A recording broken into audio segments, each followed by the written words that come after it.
नमस्कार। आज हम बात करेंगे महाराष्ट्र के प्रसिद्ध संत समर्थ स्वामी रामदास जी की, जो छत्रपति शिवाजी महाराज के भी गुरु थे। उन्होंने अपने समय में बहुत अद्भुत कार्य किया था। समर्थ स्वामी रामदास जी का जन्म महाराष्ट्र के एक ब्राह्मण परिवार में हुआ था। तब उनका नाम नारायण रखा गया था। और नारायण जब छोटे थे तब एकनाथ जी के दर्शन के लिए उनके माता पिता उन्हें ले गए थे। तब एकनाथ जी ने कहा था कि ये बच्चा हनुमान जी का अंश है, ये बड़ा होकर के परमात्मा का बहुत अच्छा कार्य करेगा। तो नारायण जो था, बचपन से ही उसे खेलकूद के साथ साथ परमात्मा के प्रति एक आकर्षण था। साथ में शरीर सुदृढ़ बनाने का भी शौक था। तो सूर्य नमस्कार हर रोज करता था। हनुमान मंदिर के आसपास खेलते खेलते हनुमान जी के प्रति उनका आकर्षण बढ़ता चला गया। हनुमान जी को ही उन्होंने गुरु मान लिया। और नारायण छोटी उम्र से ध्यान में बैठने लगा। तो एक बार घंटों तक माता जी को नजर नहीं आया, तो घर के कोने में ध्यान कर रहा था। उसके बाद माता जी ने पूछा कि तू क्या करता है? तो उसने कहा कि मैं समग्र राष्ट्र की चिंता करता हूं। आप सब जानते हैं, आज से 450 साल पहले की, 400 साल पहले की बात है। तब भारत में मुगल शासन था और विधर्मी शासकों के द्वारा भारतीय नागरिकों पर अत्याचार किया जा रहा था। लोग अपने धर्म का सही शिक्षण नहीं प्राप्त कर रहे थे। काफी शिथिलता भी आ गई थी। धर्म परिवर्तन के भी कई केस आ रहे थे। तो उस समय के उस वातावरण में समर्थ स्वामी रामदास, जो पूर्व नाम उनका था नारायण, उसके मन में ये विचार आने लगे। और हनुमान जी के ध्यान करते समय उन्हें हनुमान जी के दर्शन हो गए और उन्हें प्रेरणा मिली कि समाज का उद्धार करना है, राष्ट्र का उद्धार करना है। भक्ति के साथ शक्ति का समन्वय करने से यह कार्य हो सकता है। लोगों को जगाना है, राष्ट्र प्रेम जगाना है, समाज का उत्थान करना है। और वे नियमित सूर्य नमस्कार के साथ साथ जप करने लगे। परिवार में उनके लग्न करने की, शादी करने की बात चली, तब वो इनकार करते रहे कि नहीं, मैं शादी नहीं करना चाहता, मैं तो राष्ट्र की सेवा करना चाहता हूँ, परमात्मा का कार्य करना चाहता हूँ। फिर भी उनकी शादी तय की गई तो वे भाग गए, क्योंकि उन्हें बंधना नहीं था गृहस्थाश्रम में। अगर राष्ट्र का इतने बड़े स्तर पर कार्य करना है तो मुक्त रहना उनके लिए आवश्यक था। तो वो बाद में नासिक पंचवटी के पास एक टाकली करके गांव है, वहां पर चले गए। सिर्फ 12 साल की उम्र थी और उन्होंने गृह त्याग किया और वहां पर बहुत साधनाएं की। आपको आश्चर्य होगा, हर रोज 1200 सूर्य नमस्कार करते थे। साथ में राम मंत्र का जप करते थे, श्री राम जय जय राम। इसके साथ गायत्री जप भी करते थे। तो उनकी साधना चल रही थी, तपस्या चल रही थी। और सूर्य नमस्कार के साथ उन्होंने एक सुदृढ़ शरीर प्राप्त किया। साथ में मानसिक विकास भी बहुत हुआ। साथ में शास्त्रों का अभ्यास भी करते थे। बुद्धि का भी बहुत विकास हो चुका और परमात्मा की कृपा उतरी और आत्म साक्षात्कार हो गया। इष्ट देव श्री रामचंद्र जी के भी दर्शन हो गए और उन्होंने अपने जीवन लक्ष्य पर आगे बढ़ने का निर्धार कर लिया परमात्मा के आशीर्वाद के साथ। तो 12 साल उन्होंने साधना की। उस साधना के दौरान उन्होंने 13 करोड़ राम मंत्र के जप किए, सिद्ध कर दिया था।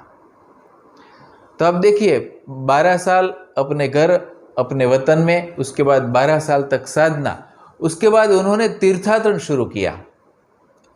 और तीर्थाटन सिर्फ दर्शन नहीं था, तीर्थाटन था पूरे भारतवर्ष के तीर्थ की यात्रा के साथ साथ वहाँ की परिस्थिति जानना, वहाँ के लोगों का अभ्यास करना और उनका उपाय क्या है वो सोचना। इतना ही नहीं, सिर्फ विचार नहीं करना लेकिन उसका उकेल करना। और इसलिए विभिन्न जगह पर पूरे भारतवर्ष में यात्रा करने के साथ उन्होंने सत्संग के कार्यक्रम आयोजित किए, उपदेश दिए और साथ में विभिन्न स्थानों पर हनुमान जी के मंदिर, श्री राम के मंदिर स्थापित किए। इतना ही नहीं, अखाड़े स्थापित किए, हनुमान जी की मूर्ति के साथ अखाड़े स्थापित किए, जहाँ पर हनुमान जी को प्रतीक रखकर उनके सामने उनके भक्ति के साथ हनुमान जी जैसे गुण उत्पन्न करने हैं। क्या गुण? एक तो सुदृढ़ शरीर, सुदृढ़ मन, बुद्धि और शक्ति का समर्पण परमात्मा के कार्य में। जैसे हनुमान जी ने समर्पित होकर प्रभु श्री राम का कार्य किया था, उसी प्रकार से समग्र देशवासियों को सुदृढ़ होकर समाज का कार्य, देश का कार्य, सुराज्य की स्थापना, स्वराज्य की स्थापना, उसके लिए जागरूक किया, तैयार किया, कटिबद्ध किया। उन्होंने कहा कि धर्म अध्यात्म का अर्थ सिर्फ ये नहीं है कि सिर्फ अपने आत्मा का उद्धार, लेकिन स्वराज्य का भी विचार करना है, उसके लिए भी कर्तव्य है हमारा। तो भगवान श्री कृष्ण ने जैसे अर्जुन को कर्मयोग का शिक्षण दिया, उसी प्रकार से समर्थ स्वामी रामदास जी ने लोगों को भक्ति के साथ शक्ति का समन्वय करके समाज सेवा का, राष्ट्र सेवा का उपदेश दिया और उन्हें कार्यान्वित किया। तो पूरे भारत का भ्रमण करके, मित्रों कितने आश्चर्य की बात है, पूरे भारतवर्ष में उन्होंने मंदिरों और अखाड़े की जो स्थापना की वो 1100 के करीब थी। और ये 1100 जन जागरण केंद्र थे, राष्ट्र प्रेम के केंद्र थे, स्वदेश के प्रति मर मिटने के लिए तैयार किया लोगों को, देशभक्ति जगाई लोगों में, धर्म के प्रति विश्वास, राष्ट्र के प्रति विश्वास और स्वयं के प्रति विश्वास जगाया। बहुत अच्छा कार्य किया। तो इस तरह से उन्होंने 12 साल तीर्थ भ्रमण किया। अब देखिए 12 साल की उम्र तक उनका बचपन, फिर 12 साल साधना, फिर 12 साल तीर्थाटन के साथ साथ ये कार्य किया और उसके बाद महाराष्ट्र में ही स्थित हुए। हाँ, लेकिन वो परिभ्रमण जब समाप्त किया उसके बाद फिर अपने गांव में गए थे, तो उन्होंने सुना कि अपनी माताजी है वो विरह में बहुत रोई थी और अंध भी हो चुकी है। तो ये लोगों को उपदेश देते थे कि भगवान श्री रामचंद्र जी ने कहा है कि जननी जन्मभूमिश्च स्वर्गादपि गरीयसी, स्वर्ग से भी उत्तम है हमारी माता और हमारी मातृभूमि। तो मातृभूमि के लिए लोगों को जगाया, लेकिन अपने माता के प्रति सेवा करने के लिए फिर से अपने गांव गए। तो अपने घर के द्वार पर जाकर भिक्षा के लिए उन्होंने आवाज लगाई, जय जय श्री रघुवीर समर्थ। माता ने आवाज सुनी, पहचान गई, बहुत आनंदित भी हुई, लेकिन साथ में रोती थी कि बेटे अब तो तू बड़ा हो गया है, मैं तुझे देख भी नहीं पाती हूँ। उन्होंने माता जी का चरण स्पर्श किया और फिर भगवान श्री राम का स्मरण किया और माता जी की आंखों को छुआ, प्रार्थना की। और आश्चर्य की बात है कि माता को दृष्टि वापस मिल गई, जो अंध हो गई थी फिर से देखने लगी।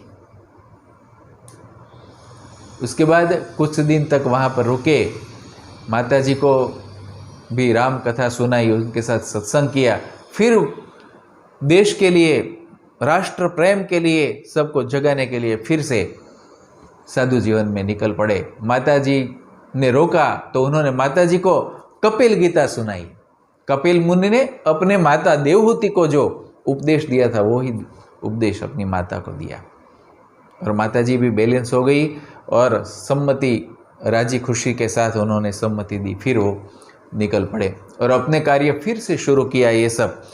तो लोग जुड़ते ही गए, हजारों लोग आते गए। सिर्फ महाराष्ट्र में 700 जगह पर अखाड़ा, मठ और मंदिर की स्थापना कर दी। इतने विराट स्तर पर कार्य किया रामदास जी ने और लोगों में राष्ट्र प्रेम, देशभक्ति जगाई धर्म भावना के साथ साथ, कि सिर्फ स्वयं का कल्याण नहीं लेकिन समाज का भी कल्याण। और स्वामी शिवाजी महाराज ने भी उनका नाम सुना था। वैसे तुकाराम जी भी उनके समय में थे, तो शिवाजी तुकाराम जी से मिले तो तुकाराम जी ने बताया कि आपके गुरु समर्थ रामदास जी है, आपको उनके पास से दीक्षा लेनी चाहिए। मैंने तुकाराम जी का जो वीडियो बनाया था उसमें ये बात बताई है, निर्देश की है कि शिवाजी महाराज वहाँ पर सत्संग में जाते थे, आप जरूर देखिएगा। फिर शिवाजी महाराज ने खत लिखा समर्थ स्वामी रामदास जी को और दोनों का मिलन हुआ। वो धन्य घड़ी थी कि छत्रपति शिवाजी महाराज एक शिष्य के रूप में समर्थ स्वामी रामदास जी के सामने नतमस्तक हुए। समर्थ स्वामी रामदास जी धर्म के उपदेश के साथ साथ राजनीति भी जानते थे, राजनीति का भी उपदेश करते थे, और शिवाजी को बताया वो उपदेश और आगे राष्ट्र के लिए कर्तव्यबद्ध, कटिबद्ध होकर के आगे चलने की प्रेरणा दी।